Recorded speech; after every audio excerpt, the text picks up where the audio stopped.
You're listening to a mini episode of the Practical Permaculture Podcast. Hello, and welcome to this week's mini episode on use and value renewable resources and services.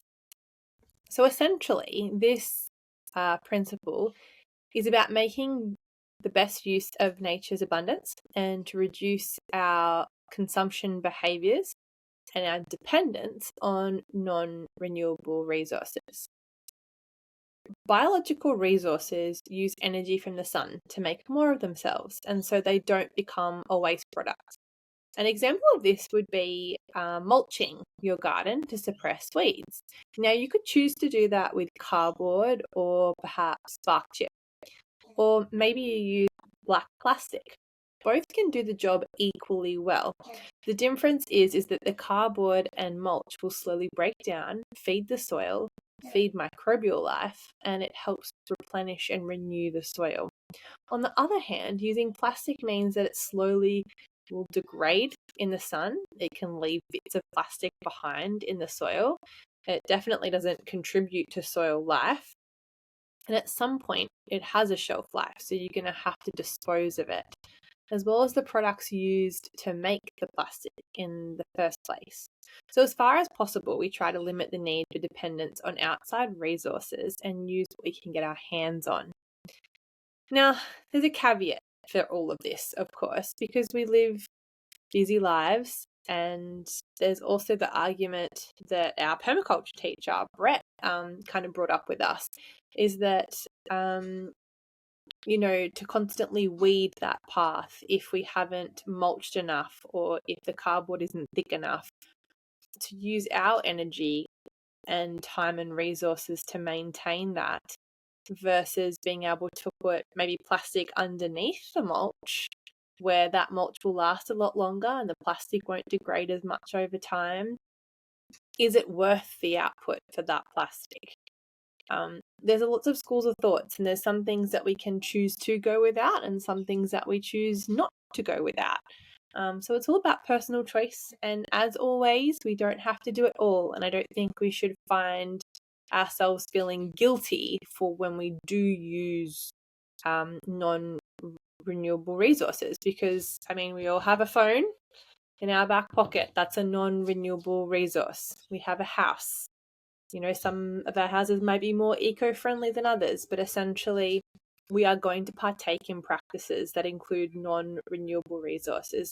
For me, it's just about making the most of things that are renewable and natural resources when we can in a way that feels good to us and is aligned with how we choose to live. So some questions you might ask yourself are, how is this problem dealt with in nature? Because in looking to nature, we can find solutions. Does my solution rely on non-biological resources? And if it does, could I potentially sub those out for biological resources? So, they're things to consider and ask ourselves. And sometimes the answer might not be very permaculture, in inverted commas, but that's just the nature of the beast. We cannot do it all. The other part to this equation is renewable services. So these are things that we gain from plants and animals, the soil and water, without that thing being consumed. For instance, a tree is inherently a renewable resource and a living thing that grows to make its own food. It provides habitat, it interacts with the soil, fungi, microbes, things are dropped. It's useful for sticks, for leaves, it produces flowers, fruits. It can be a yield, it provides oxygen. It's part of a growth cycle. We can harvest, it regrows. It's an infinite tree. And it does that thing by simply existing. But it also provides us a service of shade. So that's what we mean by a renewable service. In many instances, we have chosen things out of convenience sake, or on reflection, perhaps even because we were just marketed to.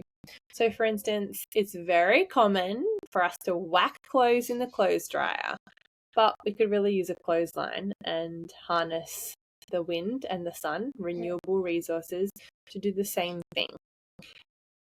The more we become reliant on renewable goods and services, the less we'll find ourselves in this cycle of endless consumption and immediacy in this modern world that we face.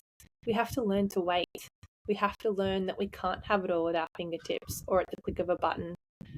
And being okay with this and coming to terms with this. And that's really important because our earth can't sustain this immediacy of everybody wanting things here and now, and we need to learn to work in rhythm with nature.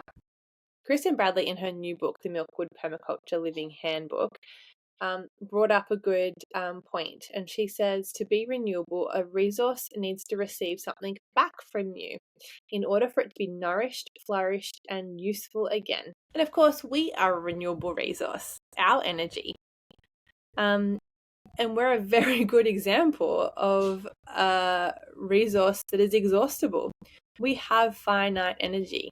It can be renewed, but it requires time, input, of rest, of food, of nourishment.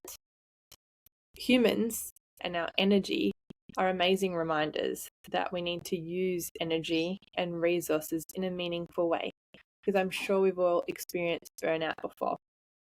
This act of using and valuing renewable resources and services is a really powerful permaculture tool that we can implement to redesign systems that have become dependent on non-renewable and unsustainable resources.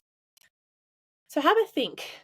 What swaps, changes could you make in your home, in your life, in your habits to try and value renewable resources and services, but also think about at what cost, because our human energy and our human effort is also a resource and it is not finite.